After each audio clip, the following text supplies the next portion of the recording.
जय हिंद दोस्तों, आप सभी लोगों का बहुत बहुत स्वागत है। देखिए, जो सतत विकास लक्ष्य है, सस्टेनेबल डेवलपमेंट गोल, ये हमेशा प्रीलिम्स में 1 से 2 सवाल इस पर पूछे जाते हैं और मेंस में भी जब आप आंसर्स को लिखेंगे तो इनमें से किसी भी टॉपिक पर जब भी आप GS1, GS2, GS3, GS4 में भी लिख रहे हो तो आप यहाँ से इनके पॉइंट्स और इनके जो डिटेल पॉइंट्स आप बाद में मेंस के समय तैयारी करते समय पढ़ लीजिएगा, वो आपको लिखना है। एक स्टोरी के माध्यम से हम लोग सस्टेनेबल डेवलपमेंट गोल को समझेंगे। इसको समझने के बाद ये जो आपको सामने एक PDF दिख रही है, ये आप लोग GSN करंट वॉरियर के टेलीग्राम ग्रुप से डाउनलोड कर लीजिएगा और बार बार इसको कम से कम प्रीलिम्स के पहले 10 से 15 बार आपको देख के जाना है। इंग्लिश हिंदी दोनों में लिखा हुआ है, तो कोई टेंशन की बात नहीं है, चाहे आप किसी भी मीडियम के कैंडिडेट हो। चलिए हम लोग स्टार्ट करते हैं। आराम से बस देखिए, चीज़ों को समझिए और आपको एक स्टोरी जब दिमाग में बिल्ड हो जाएगा, समझ में आएंगी चीज़ें, तो उसके बाद आप देखेंगे कि इसको पढ़ने के बाद आपको बहुत आराम से सारे पॉइंट्स याद हो गए हैं। सबसे पहले किसी भी चीज़ की अगर आपको शुरुआत करनी है तो आपको गरीबी मिटानी पड़ेगी। तो सबसे पहला जो सतत विकास लक्ष्य सस्टेनेबल डेवलपमेंट गोल है, गोल नंबर 1 है, वो है नो पॉवर्टी, यानी कि गरीबी का उन्मूलन। गरीबी दूर करने से क्या होगा? गरीबी दूर करने का मतलब ये है कि आपके पास इतनी तो आमदनी है कि आप घर में राशन ला पाएँ, खा पी लें, भूखे तो नहीं रहेंगे कम से कम, और उसके बाद आप आगे की चीज़ों पर अपना फोकस कर सकते हैं, सोच सकते हैं। तो जैसे ही आपने गरीबी को खुद से दूर किया, उसके बाद क्या हुआ? ज़ीरो हंगर, यानी कि अब भूखमरी का समापन। अब हमें भूख नहीं लग रहा है क्योंकि हमारे पास इतना तो पैसा है, हम गरीब अब नहीं रह गए, इतना तो मेरे पास पैसा है, संसाधन है कि हम अपनी भूख को मिटा सकें। जब भूख से आप ऊपर उठ जाएंगे तब आप बाकी जो भी चीज़ें घटित हो रही हैं उनके बारे में सोच सकते हैं, उनके लिए प्रयासरत हो सकते हैं। तो पॉवर्टी ख़त्म हो गया, जैसे ही गरीबी दूर हुई आपकी भूखमरी कम हो गई। अब उसके बाद क्या है? Good health and wellbeing.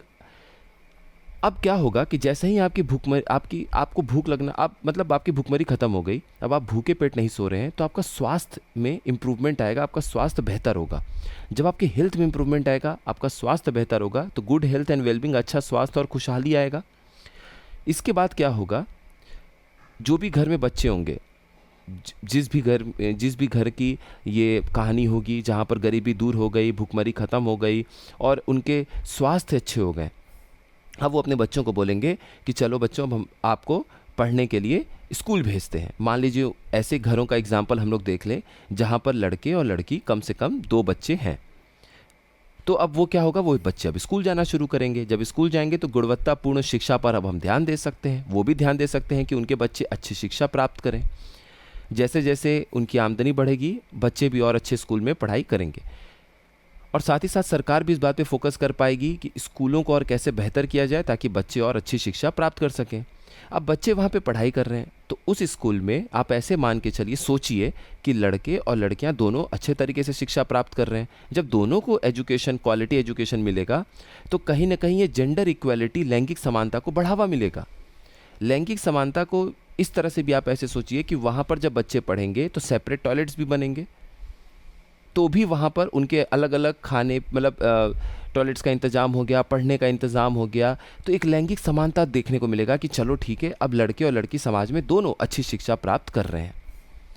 अब क्या होगा कि जब सेपरेट टॉयलेट्स बने हुए हैं, उनकी साफ़ सफाई की बात हो रही है, या फिर उस वहाँ पर मिड डे मील के लिए मान लीजिए किचन भी बन गया या स्कूल रूम है, तो वहाँ पर जो लाइट यूज़ हो रही है स्कूल में, वो सोलर प्लेट के माध्यम से यूज़ हो रहा है। मान लीजिए कि कोई एक फॉरवर्ड लुकिंग, एक आगे सोचने वाला, एक आगे की सोच रखने वाले कोई प्रिंसिपल थे वहाँ पे, उन्होंने बोला कि मेरे पास इतना पैसा तो आ रहा है कि स्कूल में छत पे हम सोलर प्लेट लगा पाएँ।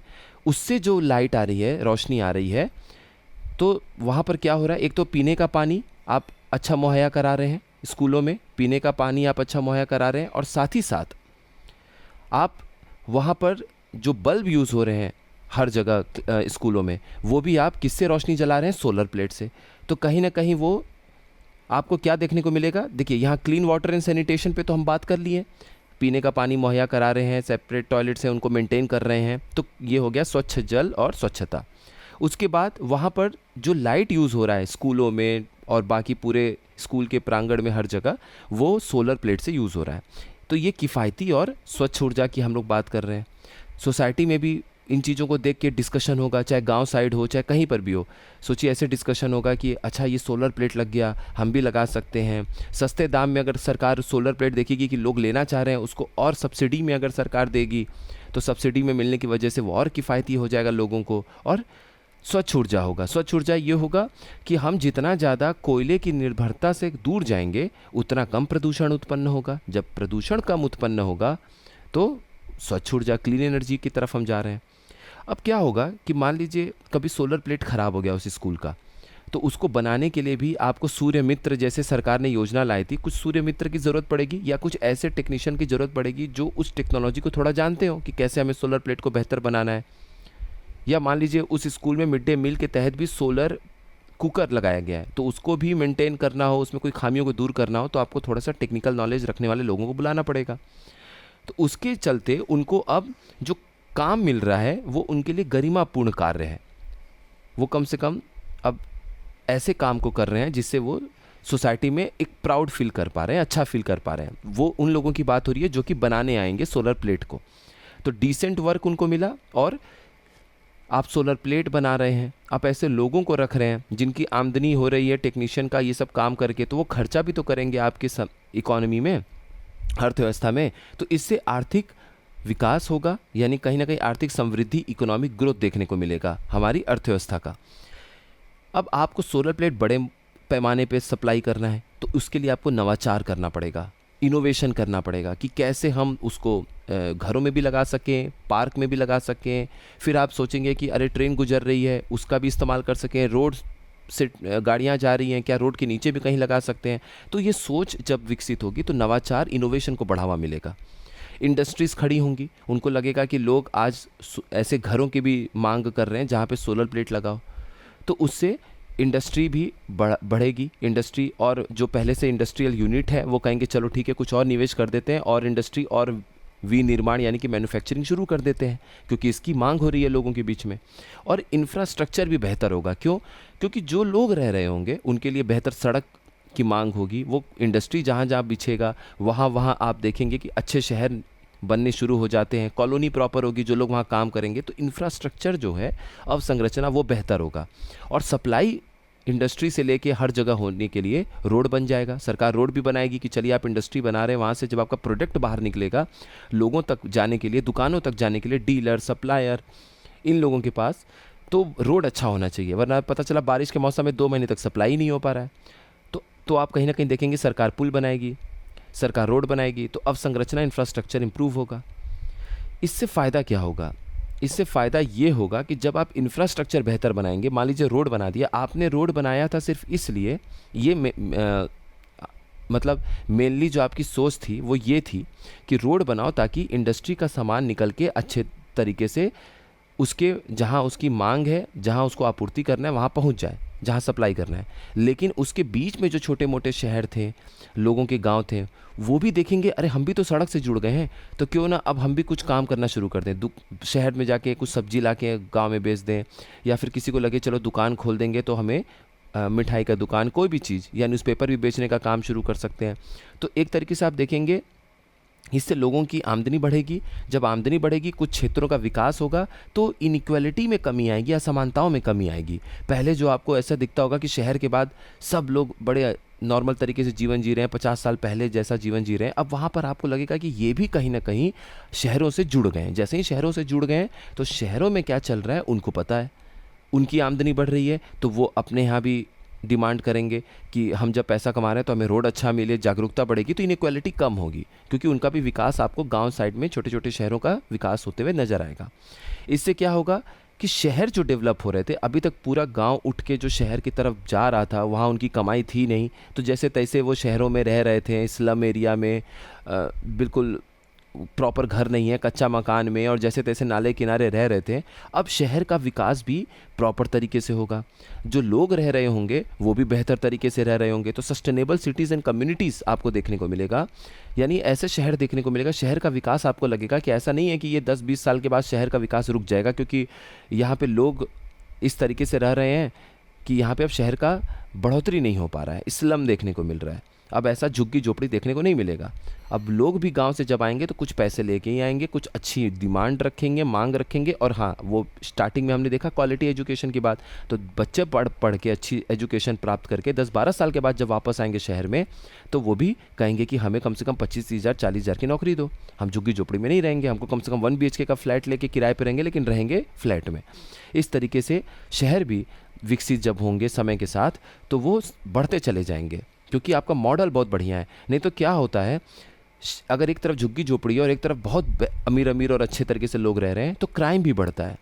क्योंकि वो अंतर जो होता है ना, आर्थिक अंतर, इकोनॉमिक डिफरेंस जो होता है सोसाइटी में, वो क्राइम की तरफ भी ले जाता है लोगों को। या फिर मान लीजिए वो शहर महंगा है, उनको चीज़ें खरीदनी है, उनको समझ में नहीं आ रहा है वो क्या करेंगे, उनको कमाई भी नहीं हो पा रही है, तो वो क्राइम करते हैं बहुत सारे लोग। तो क्राइम ज़रूरत की वजह से भी होता है। तो ये जो क्राइम है, ये तो कम से कम आप रोक सकते हैं। बाकी पुलिस अथॉरिटी है ही, कोई जानबूझ के क्राइम करे तो उसके लिए तो हमारे पास गवर्नमेंट है, अथॉरिटी है, पुलिस है, वो लोग सुधार देंगे। उसके बाद देखिए, जब हमें इस तरह का शहर देखने को मिल रहा है जहां लोग जागरूक हैं, कमाई के लिए डिमांड अच्छा कर रहे हैं, अच्छा डिमांड कर रहे हैं कि हमें ठीक ठाक कमाई मिले, प्रॉपर तरीके से रह रहे हैं, झुग्गी झोपड़ी ज़्यादा देखने को नहीं मिल रहा है, तो वहाँ पर जो लोगों का खान पान होगा, खाने पीने के बाद कूड़े कचड़े का इस्तेमाल जो करेंगे, वो बड़ा जिम्मेदार तरीके से उपभोग करेंगे, उत्पादन करेंगे। बहुत ज़्यादा जंक फूड की तरफ नहीं भागेंगे सारे लोग। चलो ठीक है, सेविंग भी करेंगे। जो लोग सेविंग करेंगे वो लोग फल सब्जियों की मांग करेंगे, रोज़ रोज़ पिज़्ज़ा नहीं खाएंगे क्योंकि इतनी कमाई भी नहीं है। और जो लोग खाएंगे, थोड़ी जागरूकता बढ़ेगी शहर में, साफ़ सफाई की जागरूकता बढ़ेगी। तो जो कचड़े हैं, गीला कचड़ा सूखा कचड़ा अलग अलग डिब्बे में ही डालेंगे। ये सब क्या बताता है कि हम बड़े जिम्मेदार तरीके से उपभोग कर रहे हैं। और जो कंपनीज़ हैं वो भी देखेंगी कि लोग जब अच्छे से रहना चाह रहे हैं, उनको इस बात की जागरूकता है कि हमारा हवा कैसा है, स्वच्छ हवा की तरफ ध्यान दे रहे हैं, साफ़ सफाई का ध्यान दे रहे हैं, तो वो लोग भी, इंडस्ट्री भी जब प्रोडक्शन करेगी, उत्पादन करेगी, वो जिम्मेदारी के साथ करेगी। ये नहीं कि शहर बहुत अच्छा है, बगल में एक इंडस्ट्री खुला हुआ है और वो पूरा प्रदूषण किए पड़ा है, तो लोग कंप्लेन करेंगे अपने हायर अथॉरिटी से। फिर वो इंडस्ट्री को बोलेगी कि आप कम से कम यूज़ करिए, कुछ ऐसा चीज़ें यूज़ करिए कि प्रदूषण कम हो। तो वो अपने आप जिम्मेदारी सब जगह आ जाती है। अब जब लोग ये देखेंगे कि हमने अगल बगल रहने के लिए सब कुछ प्रॉपर तरीके से चीज़ों को विकसित कर लिया, हम जागरूक हो गए, हवा स्वच्छ है, रोड हमें प्रॉपर मिल रहा है, हमारी कमाई अच्छी आ रही है, हम खान पान सही तरीके से कर रहे हैं, तो उसके बाद वो कहेंगे चलो अब हम ये जो अचानक से बारिश आ रही है, बारिश में 1 महीने का पानी 1 दिन में हो जा रहा है बारिश, या फिर बाढ़ की सिचुएशन आ जा रही है सिर्फ इसलिए कि बारिश का पानी इतना ज़्यादा हो जा रहा है, या हम कहीं घूमने जा रहे हैं, पैसे हैं तो लोग घूमने जाएंगे, तो लोग सोचेंगे यार भूस्खलन हो जा रहा है, ये क्यों हो रहा है, लैंडस्लाइड हो जा रहा है, ऐसे तो हम पहाड़ों पे जा ही नहीं पाएंगे कभी भी बरसात के मौसम के आसपास, बच्चों का रेनी सीज़न का छुट्टी है, हम घूम ही नहीं पा रहे हैं। तो लोग इसके बारे में जब सोचेंगे तब उनको ये मिलेगा कि वैश्विक स्तर पे भी सबको मिलजुल कर कुछ करने की अब ज़रूरत है। तो क्लाइमेट एक्शन की तरफ, जलवायु कार्रवाई की तरफ हम जागरूकता अपनी बढ़ाएंगे, क्योंकि हम अपने निजी ज़िंदगी में बहुत सारी चीज़ों से ऊपर उठ चुके हैं। हम भूखमरी के लिए परेशान नहीं हैं, अच्छी स्वास्थ्य के लिए परेशान नहीं है, शिक्षा के लिए परेशान नहीं है, रोड के लिए परेशान नहीं है, हमारे आसपास का हवा अब बढ़िया है, बेहतर है। तो अब हम ग्लोबल सोचेंगे। कहते हैं ना, act global, think global, think global, act local. तो जलवायु कार्रवाई की तरफ सोचेंगे तो हमें पता चलेगा कि अच्छा, वैश्विक स्तर पर इतना टेम्परेचर, एवरेज जो टेम्परेचर है वो इतना बढ़ रहा है, उसकी वजह से ये सब प्रॉब्लम्स हो रही हैं जो हमारे हाथ में अभी नहीं है, बट हम उसको कंट्रोल कर सकते हैं। तो क्लाइमेट एक्शन की बात करेंगे। उसके बाद हम देखेंगे कि ज़मीन पर जितने जीव जंतु हैं उनकी बात तो हम करते हैं। चलो सबसे पहले हम इस जल के अंदर जो जीव जंतु हैं उनके बारे में बात करते हैं, क्योंकि मछलियाँ इतनी ज़्यादा निकाली जा रही हैं। या फिर कभी कोई ऑयल टैंकर है, न्यूज़पेपर पढ़ रहे हैं लोग, अब न्यूज़पेपर पढ़ेंगे क्योंकि अब पढ़े लिखे भी हो गए हैं, वो जनरेशन अच्छी हो गई है, वो न्यूज़पेपर पढ़ती है तो देखती है कि कभी कभी एक ऑयल टैंकर बड़ा सा आता है और केरला या कहीं पे तट पर ऐसे पलट जाता है, और उसकी वजह से पूरे समुद्र के ऊपर के स्तर पे लेयर बिछ जाती है ऑयल टैंकर की, ऑयल की। इससे क्या है कि नीचे जो जानवर रह रहे हैं उन तक सूरज की रोशनी नहीं पहुंच रही है, उन तक हवा और समुद्र के बीच में जो ऑक्सीजन का आदान प्रदान हो रहा है वो कहीं ना कहीं कटौती हो जा रही है। तो बड़े स्तर पे मछलियाँ और जीव जंतु मर रहे हैं। इससे उनको लगेगा कि जो समुद्र के नीचे जीव जंतु हैं उनके बारे में बात किया जाए। तो लाइफ बिलो वाटर वो बात करेंगे, जलीय जीवन। अब वो कहेंगे कि चलो जल के नीचे के जीवन की बात हो गई, अब थोड़ा सा बाघ की तरफ देखते हैं। बाघों का शिकार ना हो, हाथी बेचारे आसाम साइड में जब किसी रेलवे लाइन को क्रॉस करते हैं तो ट्रेन से कट के मर जा रहे हैं। ऐसा हमें दक्षिण भारत में भी शायद कहीं देखने को मिल रहा है, कोई शिकार हो जा रहा है, हमें इन जानवरों को बचाना है। तो अब हम स्थलीय जीवन के बारे में बात करेंगे, लाइफ ऑन लैंड। इन सब के बाद अब हमें ये चीज़ समझ में आ गया कि हमारी शांति बरकरार रहे, हमें हमारे देश में जो न्याय की प्रक्रिया है वो बेहतर हो सके, क्योंकि कोई केस हो रहा है वो 25 साल के बाद लोगों को लग रहा है कि उसमें न्याय मिल रहा है, तो ये भी देर से मिला न्याय अन्याय होता है। कहते हैं ना, a justice delayed is justice denied. अगर आपको देर से न्याय मिल रहा है तो वो अन्याय है, अन्याय की श्रेणी में चला जाता है। तो justice delayed is justice denied, ये बहुत अच्छी एक लाइन है। तो उनको लगा कि हमें अपने संस्थाओं को मजबूत बनाना चाहिए। अब उनको लगेगा कि अगर हम सही में जलवायु कार्रवाई, क्लाइमेट एक्शन पे कुछ कार्य करना चाहते हैं तो अंतर्राष्ट्रीय स्तर पे जो भी संस्थान है, जैसे आज यूनाइटेड नेशन कमज़ोर दिखता है, WHO फिर भी काम करते हुए नजर आता है, बट संयुक्त राष्ट्र का कमज़ोर होना, कुछ देश अपनी मनमानी करते हैं, उनकी बात नहीं सुनते हैं, और तो और नाराज़ हो गए कोई किसी देश के उच्च पद पे बैठे हुए लोग तो संस्था ही छोड़ देते हैं। तो ये सब चीज़ों को इससे ये पता चलता है कि हमें शांति बरकरार रखनी है तो मजबूत संस्थाओं को मजबूत बनाना पड़ेगा और उन्हें एकजुट करना पड़ेगा। और आखिरी में ये कंक्लूजन है, ये 17वां गोल नंबर कंक्लूजन है। वो ये बताता है हमें कि जितनी भी ये सस्टेनेबल डेवलपमेंट गोल्स हैं, सतत विकास लक्ष्य हैं, इनको अगर आपको सच में पाना है, ये जो हमने कहानी सोची है और इस तरह का हमें राष्ट्र निर्माण करना है, तो हमें लक्ष्यों को हासिल करने के लिए साझेदारी करनी पड़ेगी, पार्टनरशिप करनी पड़ेगी।